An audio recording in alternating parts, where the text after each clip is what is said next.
চাকরিহারা শিক্ষকদের আন্দোলনে রণক্ষেত্র বিকাশ। পুলিশের সাথে তুমুল ধস্তাধস্তিতে ভেঙে গেল মেন গেট।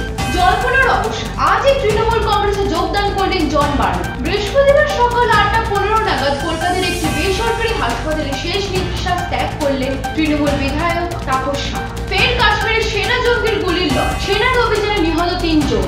ভারত পাক সংঘাতের আবহে তুরস্কের সমস্ত বিদ্যালয়ের সঙ্গে চুক্তি বাতিল করার সিদ্ধান্ত নিল দিল্লির জামিয়া মিলিয়া ইসলামিয়া বিশ্ববিদ্যালয়। বিহার থেকে দিল্লি যাওয়ার পথে লখনৌর মোহান্নাগঞ্জ এলাকায় চলন্ত বাসে আগুন লেগে মৃত্যু 5। টলিউডের একাধিক অভিনেতা অভিনেত্রীর এখন বন্ধ। এবার সেই তালিকায় যুক্ত হতে চলেছে আরো একটি নাম, সমীর গঙ্গোপাধ্যায়। ইতিহাস গড়লেন এমবাপ্পে। প্রথম ফুটবলার হিসেবে লা লিগায় প্রথম মরশুমে 28টি গোল করলেন তিনি। সর্বশেষ ওয়েদার আবহাওয়া সূত্রের খবর, আজ বৃহস্পতিবার কলকাতার সর্বোচ্চ তাপমাত্রা 35.3 ডিগ্রি সেলসিয়াস, সর্বনিম্ন তাপমাত্রা 29.6 ডিগ্রি সেলসিয়াস। আগামী 24 ঘন্টার পর থেকে গাঙ্গেয় পশ্চিমবঙ্গের জেলাগুলিতে তাপমাত্রা 2 থেকে 3 ডিগ্রি সেলসিয়াস কমবে।